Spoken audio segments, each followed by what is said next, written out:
Caio, a ação contra Sérgio Moro é uma perseguição política, como diz o senador? Olha, não falta contexto para isso, Clarissa. Quando a gente vê, aliás, né, também outro parlamentar do Paraná, né, que foi aí agraciado com uma decisão da Justiça Eleitoral muito controversa, a cassação de mandato, né, o parlamentar mais votado do estado do Paraná, o ex-procurador Deltan Dallagnol.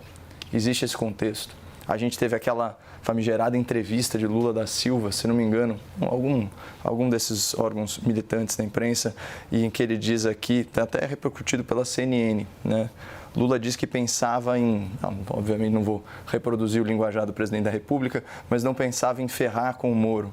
Ele pensava em ferrar com o Moro e, aspas, se vingar dessa gente.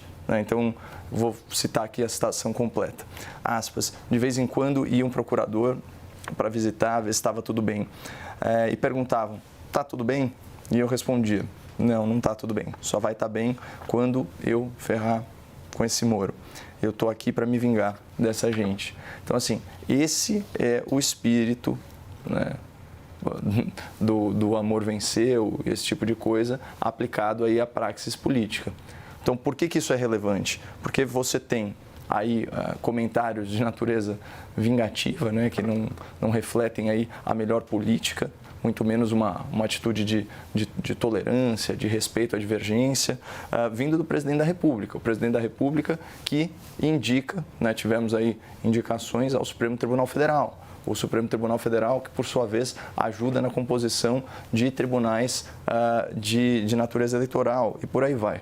Então, a argumentação de que se trata de perseguição política, que costuma ser aí o primeiro refúgio, né, de qualquer parlamentar que esteja aí complicado, né, com os tribunais e tal, nesse caso parece ter aí contornos de verdade. José Eduardo, o Moro está sofrendo uma perseguição política na sua avaliação? Eu acredito que nós vivemos num país que tem a separação de poderes, não é? Que é um princípio consagrado desde a visão de Montesquieu no século XVIII, ou seja, o executivo é o executivo, o legislativo é o legislativo, o judiciário é o judiciário. O judiciário é um poder independente. O presidente da República não manda no poder judiciário. Eu acredito que as ações, por exemplo, que foram julgadas contra Deltan Dallagnol, contaram com a decisão do Superior Tribunal Eleitoral, que apreciou as provas com um conjunto, duas divergências, não me falha a memória, mas foi absolutamente majoritário e as provas eram muito claras, a meu ver, indiscutíveis. O mesmo acontecerá com o Moro. Se eu desse um juízo de valor sobre o processo do Moro, eu seria injusto, porque eu estaria pré-julgando algo que eu não vi. Apenas que eu li pela imprensa algumas coisas, que teria havido um desequilíbrio no pleito por força dele ter utilizado todo o arsenal da candidatura a presidente para se eleger senador no estado do Paraná. E isso é uma regra principiológica do justiça eleitoral, não posso ter desequilíbrio no pleito, porque senão eu não tenho isonomia da disputa. Eu não sei, tenho que analisar o processo. Não, ele chega a falar em outros fatos que não há prova.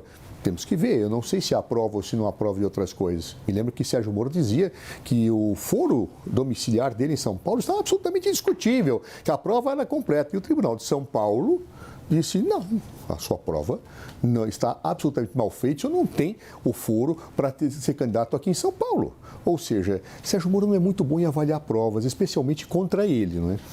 A Lava Jato mostrou isso, a avaliação dele é um pouquinho parcial, e especialmente quando faz a sua própria defesa. Então vamos aguardar, teremos que analisar esse julgamento, verificar, ainda seja qual for o resultado, vai chegar à instância superior, o TSE vai examinar certamente a matéria, ou porque os insatisfeitos com a absolvição recorrerão, ou porque ele, insatisfeito, recorrerá, e vamos então analisar com cuidado o processo, mas eu acredito que pode ter havido um desbalanceamento, ou outros fatos, pode ter ocorrido. A palavra de Sérgio Moro em si não deve ser colocada em dúvida a priori, mas que ele não é bom de analisar a prova, ele não é. Já não era como juiz, agora como parte. Vou fazer mais uma pergunta, vai ter um minutinho aí para cada um. Eu começo aqui com o Caio. Caio, no caso de Sérgio Moro, uma das alegações é a de que ele se beneficiou de uma estrutura de candidato à campanha presidencial e depois transferiu esse prestígio, essa visibilidade para uma campanha ao Senado, criando uma distorção. Mas se a legislação permitiu que ele fizesse essa mudança naquela época, o problema está na lei? Bom, eu acho que a resposta foi dada aí no enunciado da pergunta. Exatamente. Você não pode aí criar uma tese principalmente relacionada a procedimento, para retroativamente prejudicar o candidato. E outra coisa, isso é a mesma coisa que falar que um ministro que tem muita projeção depois não pode sair candidato a um cargo parlamentar que tem menos projeção, porque ele teve aí uma sua visibilidade ampliada. Aí a gente consegue ter uma dimensão, né, de quão fantasiosa é a tese jurídica que tem aí como intuito cassar o mandato de um senador da República. E assim, o que tem que ser prestigiado nesse caso é a vontade popular.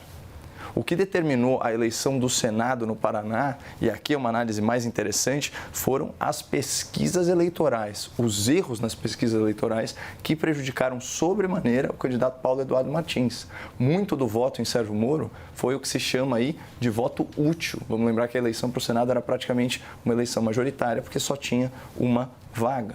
Então, eu acho de verdade que se essa é a tese principal para caçar a candidatura dele, ela é deveras fantasiosa. Zé, um minutinho. Veja, eu não vou discutir a questão ética do que Sérgio Moro fez com Álvaro Dias, que foi aquele que lançou a presidência da República e depois ele o derrota nas urnas utilizando aquela estrutura do seu próprio partido. Não vou discutir isso. Eu tenho apenas que analisar o equilíbrio eleitoral. Eu não conheço o processo, não posso dizer que é fantasioso, a fantasia que eu não conheço. Eu tenho que ler o processo, olhar as provas, mas se efetivamente foi utilizada uma estrutura, verbas de um partido para se eleger por outro, aproveitando situações antecedentes com desequilíbrio do pleito, isso não é fantasioso, isso é desequilíbrio eleitoral puro e simples. E, aliás, paradoxalmente, atingindo o próprio partido que lhe deu essa possibilidade de ser candidato a presidente. Algo ruim, né? Feio. Mas vamos aguardar os resultados para podermos ter uma posição clara a respeito, sem parcialidade, mas procurando ao máximo ver o direito e os fatos.